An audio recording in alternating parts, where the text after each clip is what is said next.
Nagkatensyon sa harap ng tanggapan ng Maynilad kaninang umaga matapos magpumilit na makapasok sa gate ang grupo ng mga ralistang nagpahayag ng pagtutol sa dagdag singil sa tubig. May ulat on the spot si Michael Fahatin. Michael? Rafi, nilusog ba na may 50 miyembro ng grupong Bayan Muna, partikular ng bagong buo na multi-sectoral network na Filipino Consumer Against Price Hikes and Privatization o hashtag na Strike the Hike ang tanggapan ng Maynilad. Nagkaroon ng tensyon nang pumilit pumasok ng mga realista sa gate ng Maynilad, nag-atulakan at nagkabangayan sa pagitan ng mga security guards ng Maynilad hanggang sa naisara na ang gate ng tuluyan.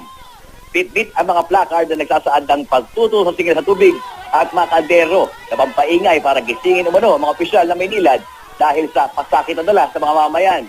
Nagkaroon ng programa at may dumating na ilang pulis para sa MPD. Tinututulan ng grupong ito ang pasakit na dulot ng privatization na nagsimula pa na umano yung panahon ng Ramos administration.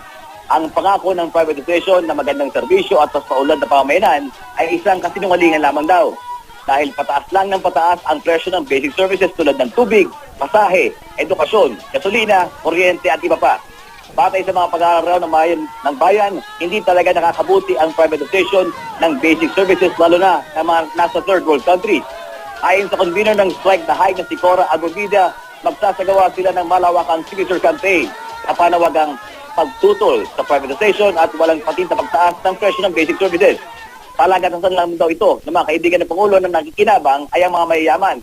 Hindi raw titigil ang grupo hanggang hindi napaparamdam sa gobyerno ang lumalalang pagkadismayan ng taong bayan. At hindi pa man nagsisimula ay kaapat na taon ng Pangulong Noynoy Aquino ay bokya na raw ang gradong ibibigay nila sa kanya. Rafi? Maraming salamat, Michael Fahatin.